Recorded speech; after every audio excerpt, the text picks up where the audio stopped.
સુરતમાં છેલ્લા 3 વર્ષથી સુરત અને ઇન્દોર વચ્ચે દેશના નંબર 1 ક્લીન સિટી બનવા માટે હોડ જામી હતી. સુરત સતત નંબર 1 બનવા પ્રયત્ન કરી રહ્યું હતું.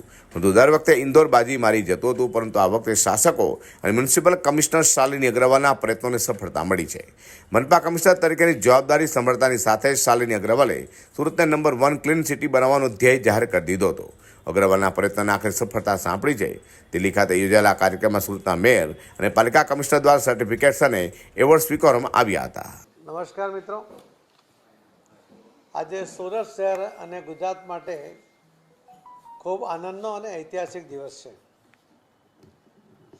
ગુજરાતમાં આદરણીય પ્રધાનમંત્રી શ્રી નરેન્દ્ર મોદી સાહેબે મુખ્યમંત્રી હતા ત્યારથી સ્વચ્છતાનો ખૂબ આગ્રહ કરતા હતા.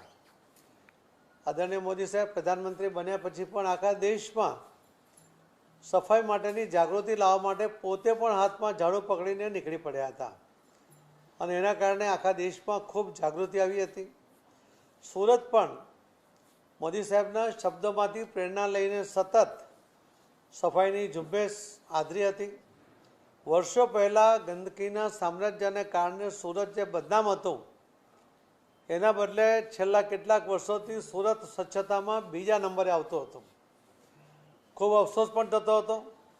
સુરતના શહેરીજનો, સુરતના કોર્પોરેટરશ્રીઓ, પદાધિકારીઓ, સુરતના અધિકારીઓ, કોર્પોરેશનના અને કર્મચારીઓ અને અન્ય જે સુરતીઓ એ પણ ખૂબ પ્રયત્ન કરતા હતા, છતાં પણ દર વખતે બીજો નંબર આવતો હતો.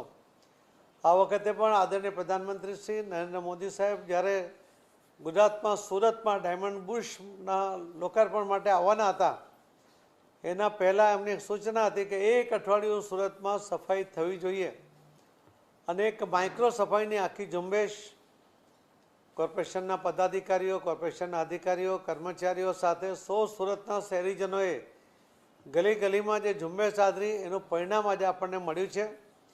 ને આજે પહેલીવાર સુરત સ્વચ્છતામાં પહેલો નંબર પ્રાપ્ત કર્યું છે. એના માટે સુરતના સૌ શહેરીજનોને ખૂબ ખૂબ અભિનંદન આપું છું. સુરત મહાનગરપાલિકાના પદાધિકારીઓને, મેયર, સ્ટેન્ડિંગ કમિટીના ચેરમેન, માજી મેયર, એમના માજી ચેરમેન, એમના સૌ કોર્પોરેટરો, સૌ કમિશનર અને બીજા અધિકારીઓ અને કર્મચારીઓ કે જે કર્મચારીઓની જહેમતને કારણે આ સફાઈ ઝુંબેશ સફળ થઈ છે.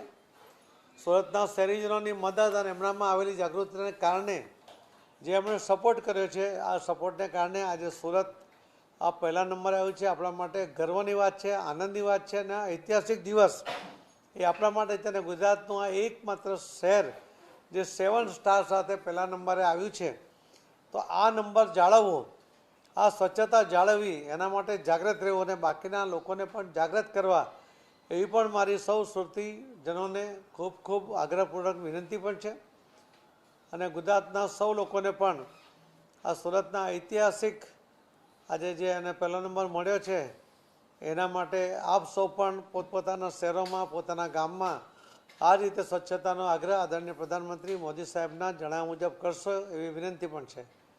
આપ સૌને, સૌ ઇલેક્ટ્રોનિક મીડિયા અને પ્રિન્ટ મીડિયા, એમણે પણ જે સાથ સહકાર રહ્યો, એમણે પણ જે રીતે જાગૃતિ ફેલાવવામાં મદદ કરી, સ્કૂલના વિદ્યાર્થીઓએ પણ જે મદદ કરી, એ બધાનો સૌનો ખૂબ ખૂબ આભાર માનું છું.